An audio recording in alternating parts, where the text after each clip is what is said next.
आइए आज हम लोग देखते हैं उत्तर प्रदेश की नदियों एवं उनके झीलों के बारे में। नदियाँ कृषि प्रधान राज्य की जीवन रेखा कहलाती हैं क्योंकि वे क्षेत्र विशेष के सामाजिक एवं आर्थिक विकास में महत्वपूर्ण योगदान देती हैं। हम जानेंगे उत्तर प्रदेश की प्रमुख नदियाँ। इनको 3 भागों में विभक्त किया गया है या बोल सकते हैं कि 3 श्रेणियों में रखा गया है। पहला है हिमालय पर्वत श्रेणी से निकलने वाली सदानीरा नदियाँ। दूसरी हैं राज्य में गंगा के मैदानी भाग में स्थित झीलों एवं दलदली क्षेत्रों से निकलने वाली नदियाँ। फिर है दक्षिणी पठार में विंध्य श्रेणियों से निकलने वाली नदियाँ। तो सबसे पहले जानते हैं हिमालय पर्वत श्रेणी से निकलने वाली प्रमुख नदियाँ अथवा सदानीरा नदियाँ, जिन्हें हिमालयी नदियाँ कहते हैं। हिमालय पर्वत श्रेणी से निकलने वाली प्रमुख नदियाँ हिमालयी नदियों जैसे गंगा नदी। अगर गंगा नदी की बात करेंगे तो उसका उद्गम उत्तराखंड के उत्तरकाशी जिले में स्थित है। गंगोत्री कस्बे के समीप स्थित गंगोत्री ग्लेशियर के गौमुख नामक स्थान से भागीरथी नदी के रूप में होता है। गंगा को भागीरथी, पद्मा, सुरसरी आदि नामों से भी जाना जाता है। इसे प्राणदायिनी तथा मुक्तिदायिनी के नाम से भी जाना जाता है। गंगा की कुल लंबाई 2525 किलोमीटर है। उत्तर प्रदेश में इसका प्रवाह क्षेत्र 1000 किलोमीटर तक है। गंगा नदी उत्तर प्रदेश की सबसे लंबी नदी है। गंगा नदी हरिद्वार से प्रवाहित होते हुए उत्तर प्रदेश के बिजनौर जिले में प्रवेश करती है। गंगा के दाईं किनारे पर प्रयागराज यानी कि इलाहाबाद, हरिद्वार तथा कानपुर स्थित है। वाराणसी गंगा के बाएं किनारे पर स्थित है। कन्नौज के निकट गंगा नदी रामगंगा से मिलती है।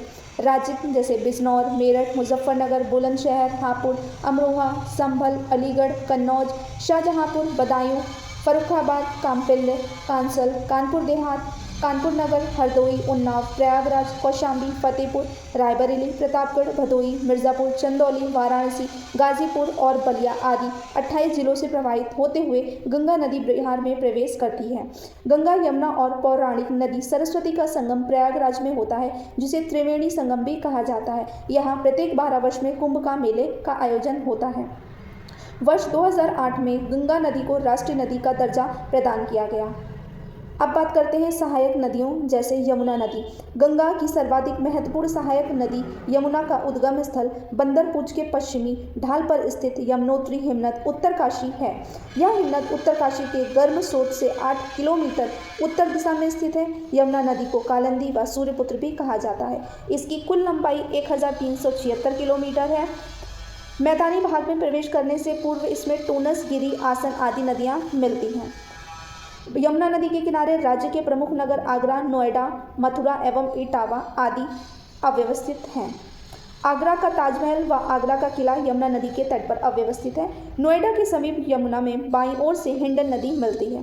तो यमुना की सहायक नदी अगर हम बात करेंगे तो बाईं ओर से बहने वाली हिंडन, ऋषिगंगा, गिरी, हनुमान गंगा, ससुर, खेतरी, टोनस, ये जो हिमाचल प्रदेश से हैं। दाईं ओर से बहने वाली चंबल, बेतवा, केन, भगाइन, सिंध है। अब बात करते हैं रामगंगा की। यह नदी उत्तराखंड के पौड़ी गढ़वाल जिले में कुमाऊं हिमालय श्रेणी के दक्षिणी भाग में से दूधातोली पर्वत के निकट से निकलती है। मैदानी क्षेत्र में 24 किलोमीटर की यात्रा के बाद इसमें खोह नदी मिलती है। यह नदी 596 किलोमीटर होने के पश्चात कन्नौज के निकट नदी में मिल जाती है, गंगा नदी में मिल जाती है। रामगंगा नदी गंगा की सहायक नदी है, जो गंगा के बाएं तट की पहली प्रमुख सहायक नदी है, जिसकी लंबाई 596 किलोमीटर है। यह नदी जिम कॉर्बेट राष्ट्रीय उद्यान के मध्य से होकर निकलती है। यह नदी मुरादाबाद, बरेली, बदायूं, रामपुर, बिजनौर, शाहजहांपुर, फर्रुखाबाद, हरदोई आदि जिलों में प्रवाहित होती है। फिर बात करते हैं गंडक नदी की। यह नेपाल के नुबीन हिमालय ग्लेशियर से निकलती है। वैदिक काल में इसे सदानीरा कहा जाता था। इसकी लंबाई 425 किलोमीटर है। फिर बात करते हैं काली नदी, जो शारदा के नाम से जानी जाती है। यह नदी उत्तराखंड राज्य के पिथौरागढ़ जिलों में कालापानी नामक स्थान से निकलती है। इस नदी को कुमाऊं में गौरी गंगा और मैदान में काली गंगा के नाम से जाना जाता है। इसकी कुल लंबाई 350 किलोमीटर है। फिर बात करते हैं खाकरा नदी यानी कि करनाली नदी या जिसको सरयू नदी कहते हैं। इसका उद्गम स्थल तिब्बत पठार पर स्थित मापचाचुंगो हिमनद है। यह नदी लखीमपुर खीरी व बहराइच जिलों की सीमा बनाते हुए राज्य में प्रवेश करती है, जिसकी कुल लंबाई 1080 किलोमीटर है। यह गंगा नदी की सबसे बड़ी बाएं तट की सहायक नदी है। इसकी सहायक नदियाँ राप्ती, छोटी गंडक और तेढ़ी, बिसुही, शिख, टीला, सेती एवं बेदी हैं। शीश पानी नामक स्थान पर यह 180 मीटर चौड़ा तथा 600 मीटर गहरा गड्ढा बनाती है। अब बात करते हैं राप्ती नदी की। इस नदी का पुराना नाम इरावती है। यह नेपाल की लघु हिमालय श्रेणियों में धौलागिरी के दक्षिण में रुमकोट के निकट से निकलती है। इसकी कुल लंबाई 640 किलोमीटर है। उत्तरी भाग में इस नदी की एक मुख्य धारा बूढ़ी राप्ती के नाम से जानी जाती है। फिर बात करते हैं हिंडन नदी। यह सहारनपुर में शिवालिक पर्वत स्थल से निकलती है। इसे हर नदी भी कहा जाता है। इसकी कुल लंबाई 400 किलोमीटर है। ये सहारनपुर, शामली, मुजफ्फरनगर, मेरठ, बागपत, गाजियाबाद, नोएडा से बहते हुए गौतम बुद्ध नगर के ग्राम मोमनाथल के पास यमुना नदी के पास मिल जाती है। मानसून पर आधारित हिंडन नदी का प्रवाह क्षेत्र लगभग 7000 किलोमीटर है। फिर बात करते हैं कर्मनाशा नदी की। यह गंगा की सहायक नदी है जो बिहार के कैमूर जिले से निकलती है तथा बिहार एवं उत्तर प्रदेश की सीमा में प्रवाहित होती है। इसकी कुल लंबाई 192 किलोमीटर है, जिसमें 116 किलोमीटर उत्तर प्रदेश में प्रवाहित होती है। यह नदी उत्तर प्रदेश के मिर्जापुर, चंदौली एवं गाजीपुर जिले से बहती हुई गंगा में मिल जाती है। अब बात करते हैं राज्य में गंगा के मैदानी भाग में स्थित झीलों एवं दलदली क्षेत्र से निकलने वाली नदियाँ।